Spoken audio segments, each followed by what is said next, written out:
Okay, welcome back. Hopefully you got a chance to get out and move around and get started before we go again. So I do have just posted the link tree that Tara had put in the chat before. There are again a number of resources that might be of some value to you without prompting, but we're super grateful for it. A number of the panelists in the last panel, all of which did go through the PhD seminar, did reference it, but we are again doing the PhD seminar in conjunction with the Academy of Management. So that link is up there. If you know anyone that might be interested in that, by all means, please send that to them. It is by application, and we will cap it at about 10 people again this year. So again, if that's of value, great. If not, that's certainly okay too. So now we will move on to our next panel.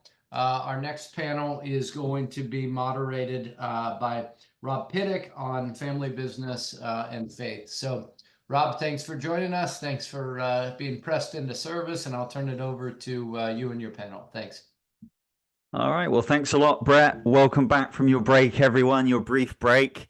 As Brett said, I'm Rob Pidduck, and I'll be moderating our next discussion for the next 40 minutes or so on family business and faith. So we're very fortunate to have several accomplished speakers speaking and sharing their latest research on this panel. Got Allan Discua-Cruz from Lancaster University in the UK, David Townsend from Virginia Tech in Virginia, and Phil Kim from Babson College. Unfortunately, one of our speakers, Sarah Jack, couldn't make it today, so we do have a little bit of extra time at the end for some general discussions, and I don't know if we can take questions from the audience or yeah, we can, Brett says, so that's good. So yeah, we got a bit of extra time in this panel as well. So without further ado, I have a couple of kind of prepared questions for the panelists, and I wanted to start with you, Allan. You published a couple of interesting articles recently in AMP on social legacy in family firms, and you talked about this idea of quasi-traditions. So could you elaborate and enlighten us a bit on what are some of the implications here potentially for family firms and for faith and entrepreneurship in general? Certainly. Thank you very much, Robert, and thank you very much, everyone, for inviting me to these conferences. Again, an incredible experience. I have been attending it for several years now, and it's always pleasant to talk about these topics. So my name is Allan Discua-Cruz. I'm currently the director of the Center for Family Business at Lancaster University. And one of the topics that we are very much interested about is how do we understand the most enduring and the most common business form in the world, which is the family business. And one of the things that we are always interested about is how do we understand these firms that have, endured across time and space. And most recently, we have had the privilege of accessing records from firms that have endured more than 200, 300 years. And we are trying to understand really what is it that makes them so, not only so durable, but at the same time, so fascinating for us to learn something with. One of the topics and one of the concepts that we have been working with is the topic of legacy. And legacy is, again, a concept that has been recently developed and discussed by colleagues in terms of how is it that it influences family firms. And it is interesting for us because legacy has an influence on entrepreneurship for families in business, and it has also an influence into how these family members actually engage in the firm over time and set up something that will have lasting implications. So let me tell you a little bit more about the topic of social legacies to start with. First of all, legacy, it's in a very general sense, and you can find a very recent researcher about it. It's basically the decisions that people have made have repercussions, they have persistent influence on how we make things nowadays. And this is very closely related to how family firms operate. There are different types of legacies, and some of our colleagues have worked on this topic as well. One of those types of legacies is a social legacy. There is a biological legacy, there's material legacy, and social legacy deals with how different members of a family give meaning to values, attitudes, beliefs, and at the same time, they create an enduring quality for these kind of meanings. These kind of connections not only are embedded in how they do things, but you can actually see them in terms of shared stories, social ties with the broader community, a very strong identification with certain beliefs. And this connects it really, really well with the topic of religion. Why is that important? Because when we are talking about social legacies, we have to talk at the same time on the topic of traditions. And Trevor in the previous panel mentioned a little bit about traditions, and we understand it's a very fascinating concept. But basically, as at the same time, in the topic of family firms, we see traditions as something that is enduring, something that is a belief, a way of doing things that has existed for a long period of time, and actually is very much safeguarded, very much protected by a group of people. And so when we started to examine a little bit more about the connection between social legacies and traditions, we began to see that perhaps there is something here that can talk to the topic of family firms.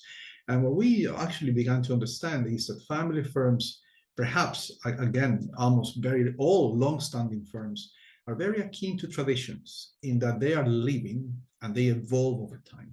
Traditions and family firms have some of this connection, and all the colleagues have worked on this topic for aspects such as innovation and at the same time entrepreneurship. If you want to have a closer look at the concepts, we have produced an encyclopedia of family firms, and we talk about the topics of religion and entrepreneurship and how families develop, different firms over time.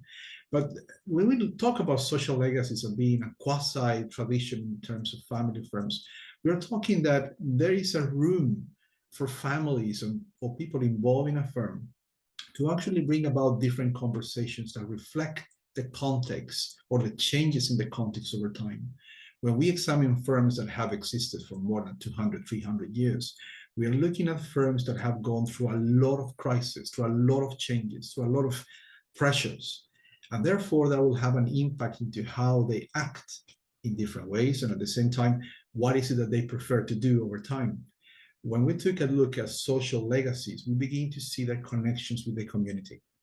And when we examine a little bit closer how these firms work, we begin to see that when they base these legacies on religion, they begin to shape what we call a moral backbone. And what is a moral backbone? Moral backbone is basically the reflection of the preferences, the discussions, the different pressures that have occurred over time, and what actually endures. So for this particular study we did for AMP, we examined a firm that was founded by Quakers.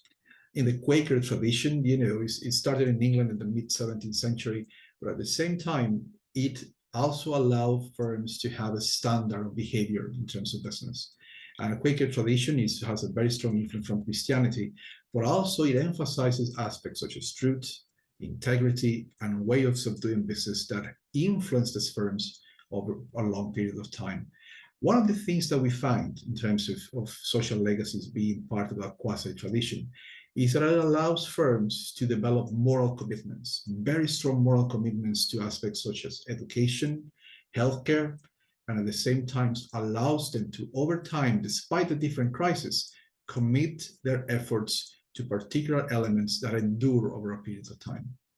At the same time, because of this tradition element, they give a lot of importance to lived experiences of members. And that means when they are going to be addressing social concerns, it's not just about giving money to philanthropic aspects, but also the involvement of time, their involvement as volunteers in the particular elements they want to support.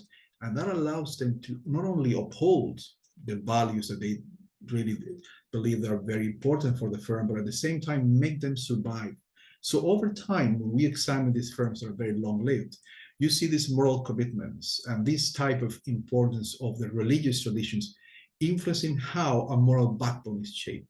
Why is that important? One of the implications for this, and I'll just take a second to explain this, is because if you develop this moral backbone, you see these enduring elements rooted on tradition and rooted on religious beliefs, helping the firm survive over time and allowing everyone who works with these firms to have something to really treasure over time and allow the firm to really operate well in the environment. Thank you for the opportunity. Thanks, Allan. That's really interesting. And we might have time at the end to circle back to some of those ideas. And I like the stuff about the moral backbone. I think that's a deep sort of area of inquiry there, particularly for family firms. You mentioned community a couple of times in that, which is a nice segue onto my question for David. David, you've written recently, and I'm thinking in particular our book chapter together with Lowell Busenitz on faith community involvement and how this affects venture flourishing, right? This idea that there's a religious element to venturing that is more than just, being profitable. There's more than an economic kind of aspect to it. Could you elaborate on this? And maybe there's some family component in that as well that you could tie it back to the theme of this panel with. Yeah, and I'll just say I'm glad it's a discussion, so I'll certainly be happy to defer to you and Lowell to kind of maybe smooth out some of the rough edges and any explanation that I give. But yeah, I'd appreciate the question, and I think I appreciate the presentation so far. And this is always one of my favorite events of the year, because I think there's a lot of very rich conversations that we can have from different perspectives about this intersection of faith and entrepreneurship. This question in particular for me is very interesting because it is a lot of out of context thinking in terms of what I do on a daily basis, and a lot of the work that I'm doing where I focus especially on a lot of frontier technologies and their impact for entrepreneurs, entrepreneurship, high growth entrepreneurs in particular, big tech clusters.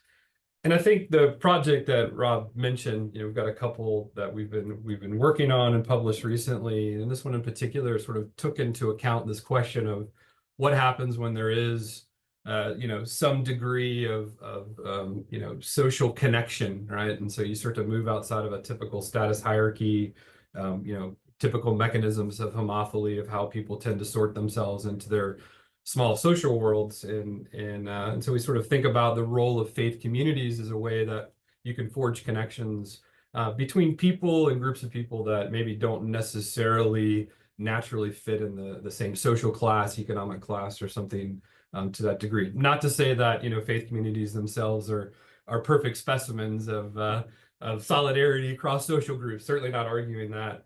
But in particular, also thinking about the challenges of poverty, and again, this is one of those that's very kind of out of context for me, and I don't mean to trivialize it by saying it's from a sort of an academic counterfactual. I think it's quite important to really challenge what we think and how we tend to view the world, and in this particular case.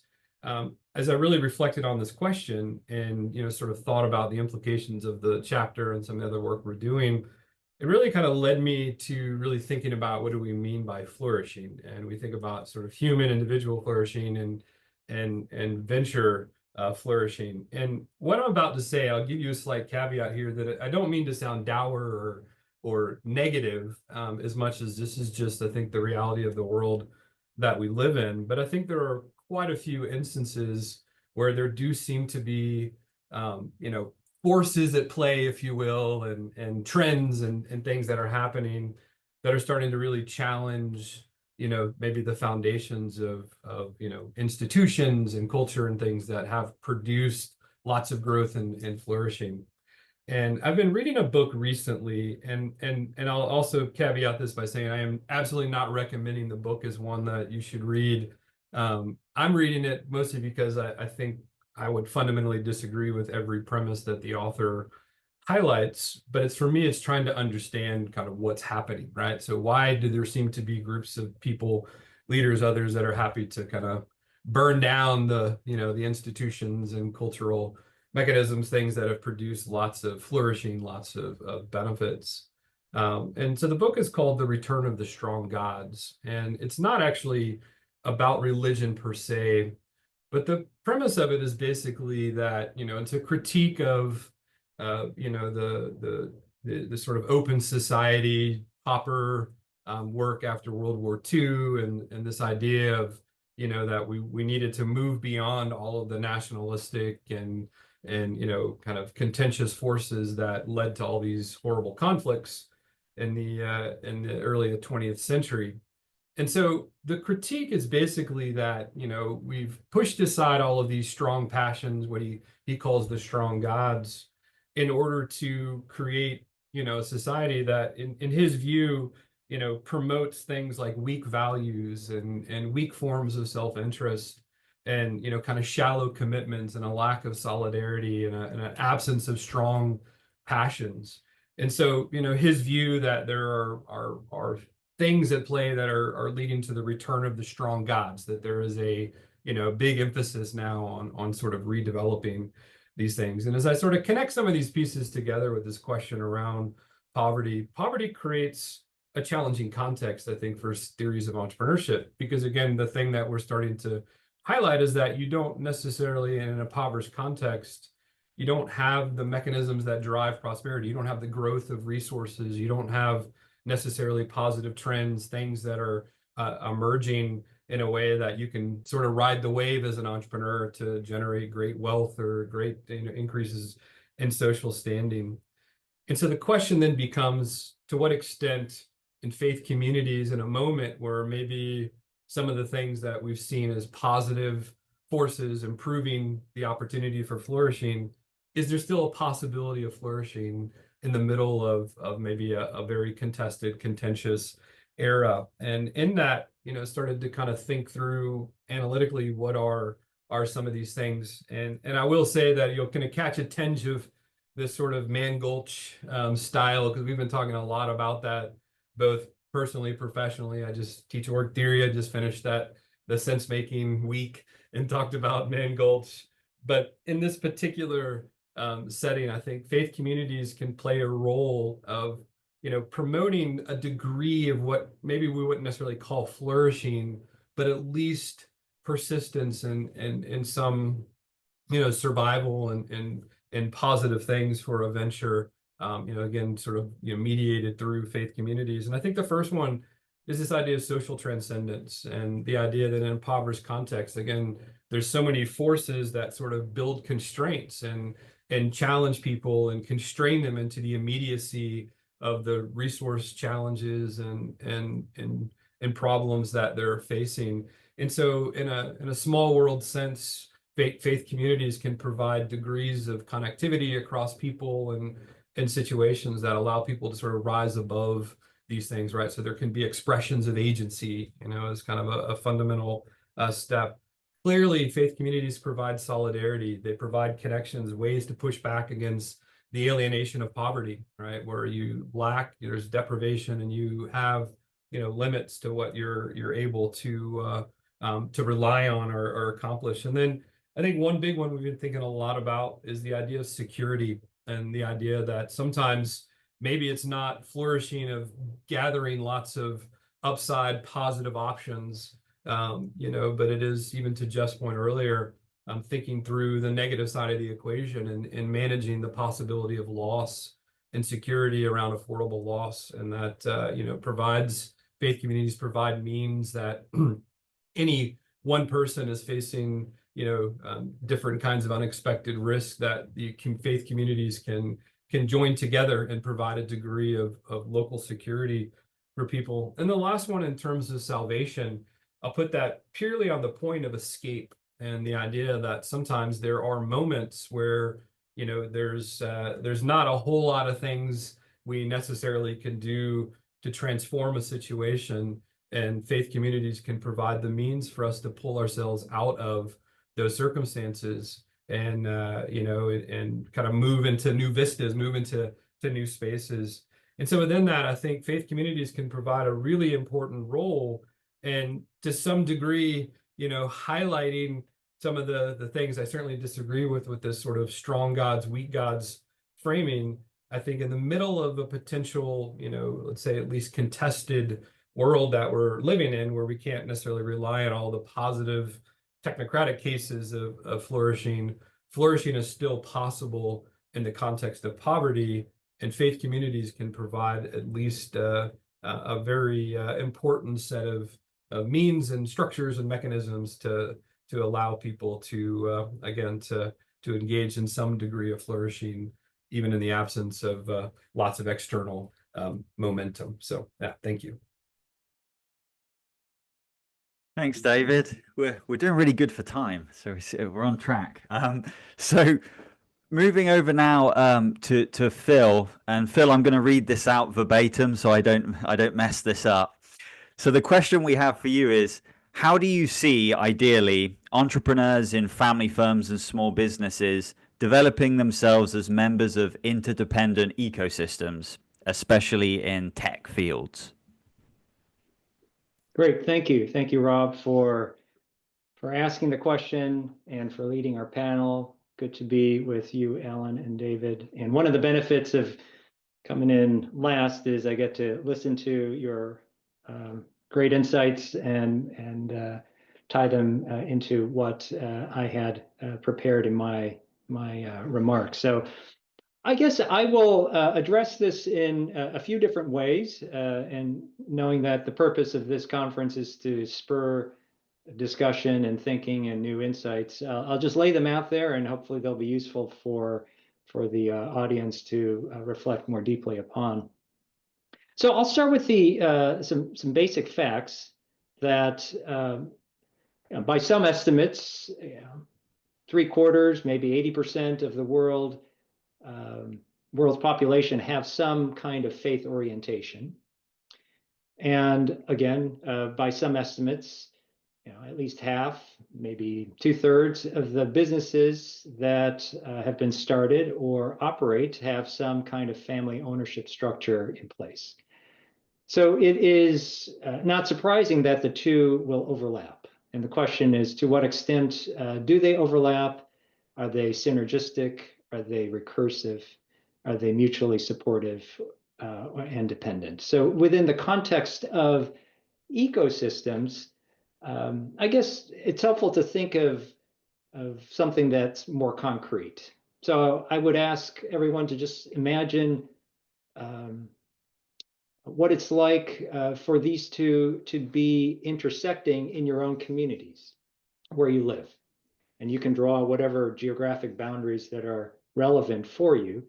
But if you take a look at what Main Street looks like for you, my guess is there are both businesses that have been around for some time who that are respected, pillars of the community. Fellow citizens would talk about places like these establishments where they would go and frequent and be patrons, as well as religious organizations, churches, synagogues, mosques, and other kinds of faith gatherings that are, again, pillars of the community where people go to worship or to congregate or to build relationships. And so both of them persist as a result of their reputations, or in other words, they have reputations in their communities. And I see that as one of the components of the interdependence of these two sets of organizations in an ecosystem, that they're respected for what they do and their values and how they operate, and reasons why others in the community would come to these organizations, whether as customers, as employees, or as members of these faith organizations. So I think of them like as anchors in the community. When shopping malls were more prevalent in the US, you would have a lead store, a big box, or some kind of anchor tenant that would attract others to build their stores, their operations around them. In other places of the world, that still persists, namely in Asia. But in the US, we've seen physical shopping malls go by the wayside. And so there's this question of whether one or both of these organizations can persist in the local context, at least here in the US. I'll move to the other point that I want to make is about value formation and the ways in which these organizations could be mutually dependent in terms of nurturing certain kinds of values or transmitting them more broadly, whether it's through the way in which they operate, their relationship to the local community, the way they serve their customers or patrons, the way they treat their employees. And I appreciate Allan's point about the moral backbone that might exist, in family firms, and those components could be drawn from a faith perspective. And whether you call it a moral backbone or more ecumenically corporate values or mission statements or the like, all organizations will have one, whether they are explicitly developed and communicated or implicitly shared through their operations and ways of practice. So I think, again, these two sets of organizations will stand out for the ways in which they choose to incorporate their values in their operations and how they are manifested more broadly. And then I guess I'll say a little bit about some paradoxes or contradictions of the two.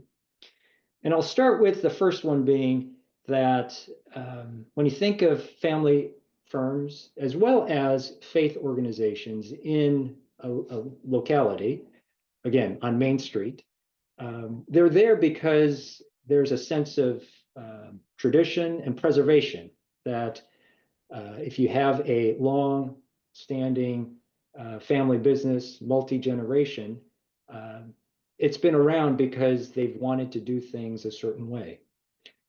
Similarly, for faith-based organizations, especially if you follow a particular religious tradition,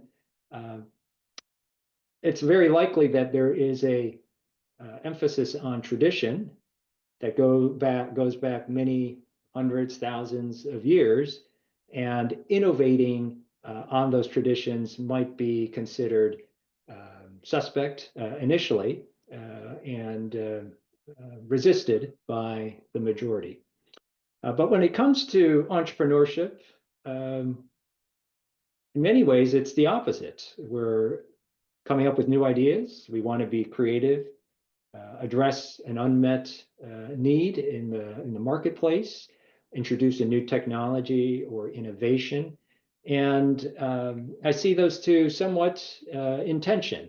Now, some companies might handle this better than others, and it's an ongoing question of multi-generational family businesses of to what extent are you going to hold on to your core offerings, and then to what extent do you act entrepreneurial and offer new lines of business, sunset those that might not be as relevant in the market, and to achieve that right balance so that you can continue to operate for additional years, additional generations. So I see that as one tension. And then the other tension I want to bring out is this idea of transition, persistence and transition. So related to what I said earlier, the reason why when we go down Main Street and we see businesses that have been around for many years, multiple generations, or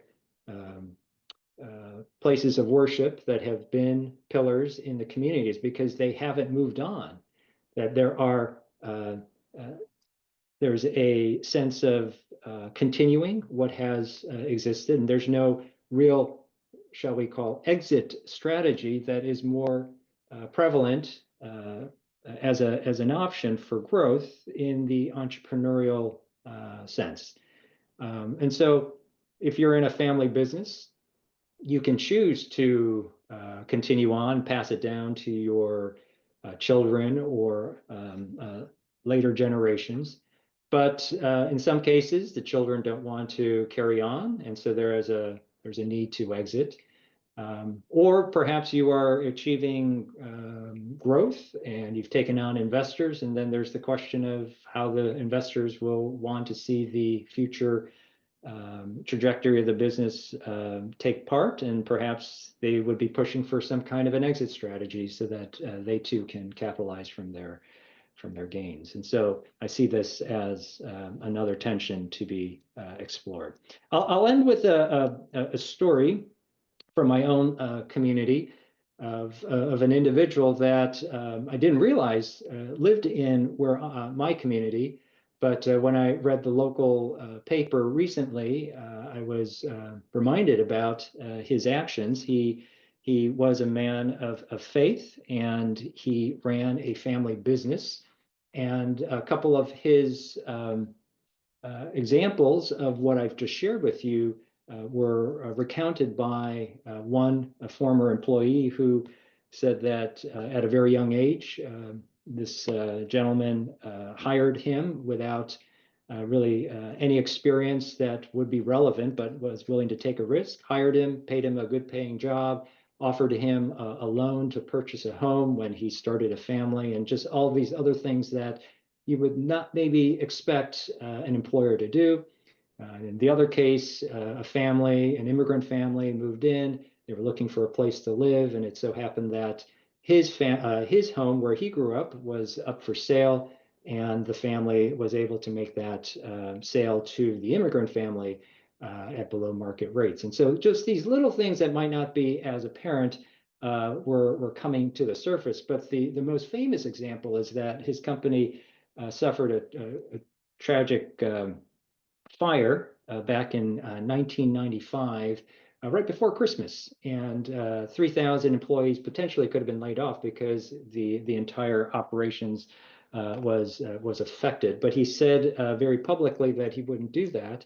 He would find a way to pay them through the next several months until he could rebuild and manage to restore his operations. And so whether that was a PR stunt or not, I don't think that's the right question. But clearly, in the written record of this account, it was his faith that supported his decision making and really made an impact in the local community.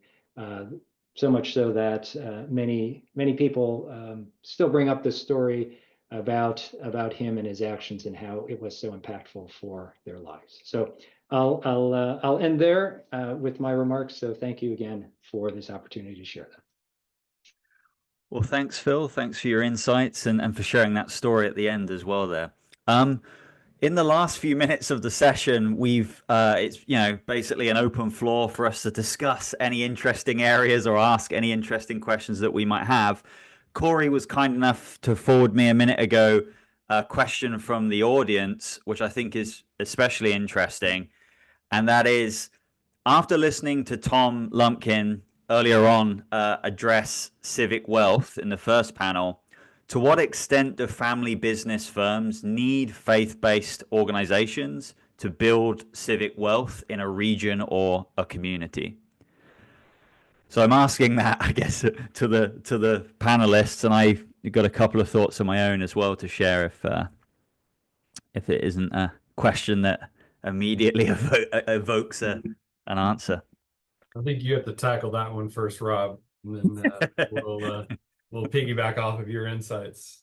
So my immediate thought to that is to go back to the chapter, David, that you and I and Lowell Busenitz wrote recently, where we were looking at specifically the regions in poverty. And we were saying, well, what role do religious organizations play for self-employed people or entrepreneurs, specifically in these poor communities? And one of the things that came out of our thinking aloud sessions and writing together was that oftentimes in these poor communities, the formal education system has failed a lot of the people in that community.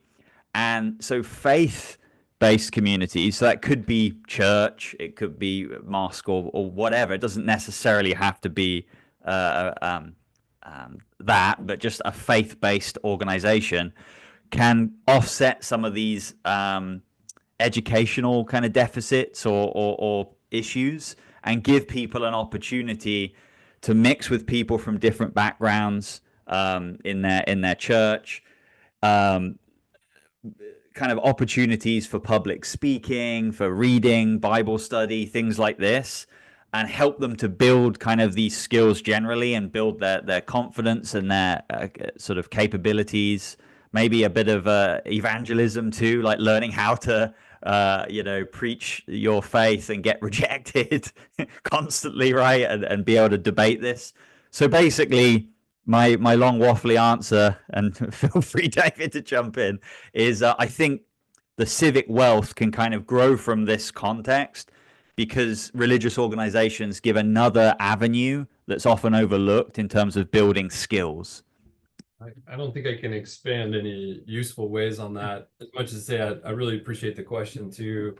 I think that is one facet of this, that family businesses have always, this idea of socio-emotional wealth, but also just the longevity, right? Building wealth where it's not just a person, an entrepreneur in a situation or in a single venture, but there's longevity and kind of multi-generational commitment to work together. And the familial structure obviously is one of the most basic units of society. So I think that is absolutely not surprising.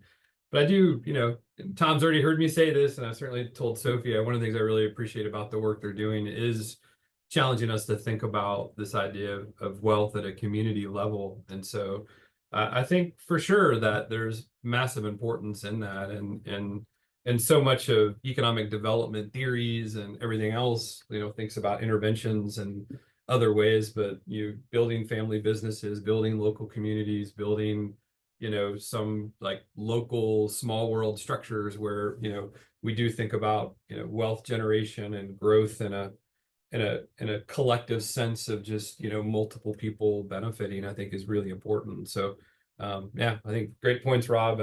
Not extending that, just typical academic fashion, saying the same thing and validating the question by giving a 12-minute speech. So I'll stop there.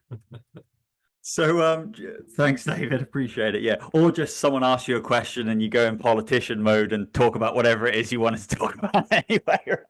But so in the last 3 minutes that we have left, and I'm cognizant and respectful of people's time, I'm not a family business scholar per se. So I maybe you can learn from my or the audience can kind of learn through my ignorance in asking this question. I often struggle in reading family business papers to figure out what can we learn from the family business context for entrepreneurship more broadly, right? And I appreciate some people have a specific interest in family businesses, so these things are obvious to them. But I wondered, could the panel maybe elaborate on, is there anything specifically about the family context that could inform some interesting research questions about faith and entrepreneurship? What fundamentally changes when we put in the family business context? You allow me to start? Could I? Thank you. Well, thank you very much for that. I think one of the most, it's a fascinating context when you study family firms. And it is because sometimes we forget that behind the brick and mortar business itself, there is a family behind it. The family business serves as a harbor, to nurture entrepreneurs. And because it does that at the same time, families bring about their beliefs, their values, what actually they appreciate. And when they do that, they actually begins to instill in the next generation, how are we going to go about and start perhaps a new firm? And therefore, when we examine how families start new firms, you begin to see that perhaps it is intergenerational. Several generational family members decide to start a new firm. And one of the key things that really influences them is their values, their beliefs. And so they bring about their religion, their religious faith into how about to start a new firm. And what begins to happen in that interaction is the genesis of a legacy into how about to create a firm in the future.